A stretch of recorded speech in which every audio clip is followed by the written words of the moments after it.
welcome to another week of art appreciation. Let's get started.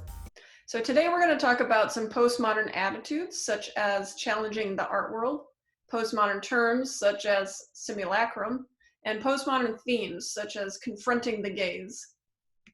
This is a shift in thinking and art making from the modern era, which was from roughly the 1850s to the 1950s. During this era, there was a tendency towards abstraction. We no longer see recognizable imagery. In architecture, less is more began to dominate instead of the typical familiar architectural details and decorations that we saw in the past. In art, we no longer see pretty landscapes or portraits or still lifes, but instead totally abstract images, art reduced to its essentials, like Jackson Pollock here on the right. The postmodern era started to emerge around the 1950s and was in a lot of ways the opposite of modernism.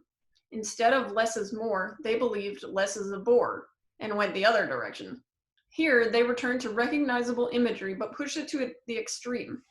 In architecture, you can see tons of references to architectural history. In this case, we see oversized columns, color, and identifiable references to other types of buildings. Robert Venturi and his partner Denise Scott Brown had the point of view that the starkness of modern architecture was boring, and they introduced playful aspects of pop art. They rejected the idea that progress meant moving from realistic representation to abstraction, and focused on freedom and variety of expression instead. So in other words, they're challenging the status quo.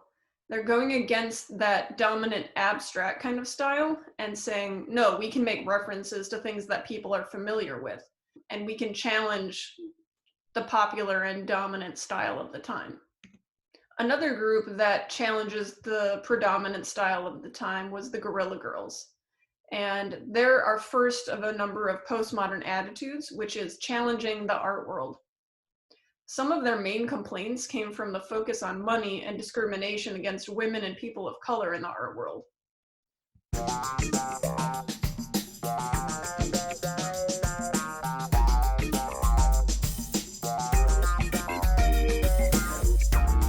One way to circumvent the art establishment was through the creation of artworks that did not exist either as a commodity or within the confines of the gallery and museum world.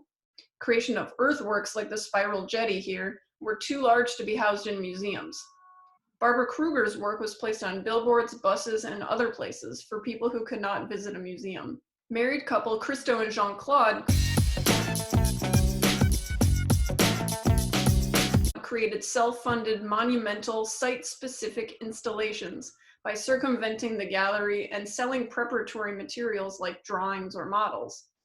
This piece, The Gates, that was located in Central Park, and I actually was able to visit this when I used to live in New York. It was pretty cool.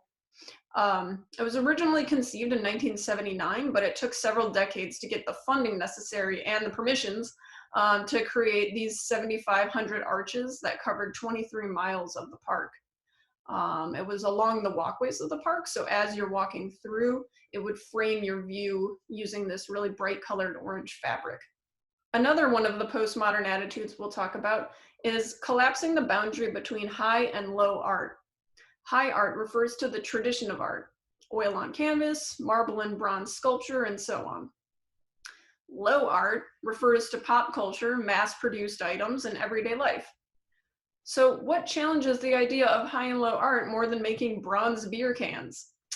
This piece of pop art by Jasper Johns was trying to do exactly that. Postmodern artists intentionally use pop culture items that would have been labeled low art to erase the boundary between what might be considered elitist. Takashi Murakami wants to elevate anime pop art into the high art gallery world, whereas Nan Goldin uses photography to show us her everyday world in New York City in the 1970s. Drugs, sex, and violence were all unfiltered elements of her life that she put a spotlight on to bring voice to her experience.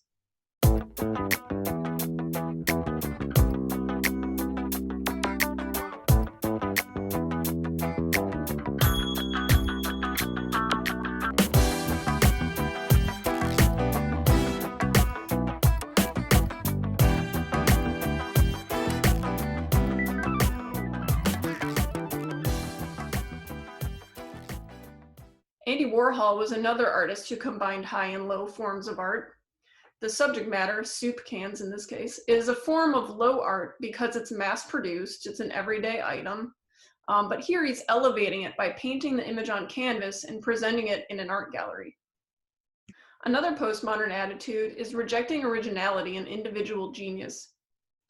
Modernism refers to works of art that are unique creations by gifted individuals.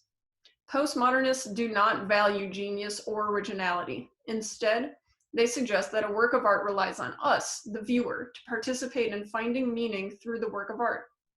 Think of it like how you read a book. Everyone gets something totally different out of the book. Everyone's going to find their own kind of meaning from the words on the page, no matter what the author's intentions were. In postmodernism, it's also more common to work collaboratively, such as in this dancing building, a collaboration between Frank Gehry, a Canadian architect who designed the band shell at Millennium Park, and Vlado Milanek, who is a Czech architect.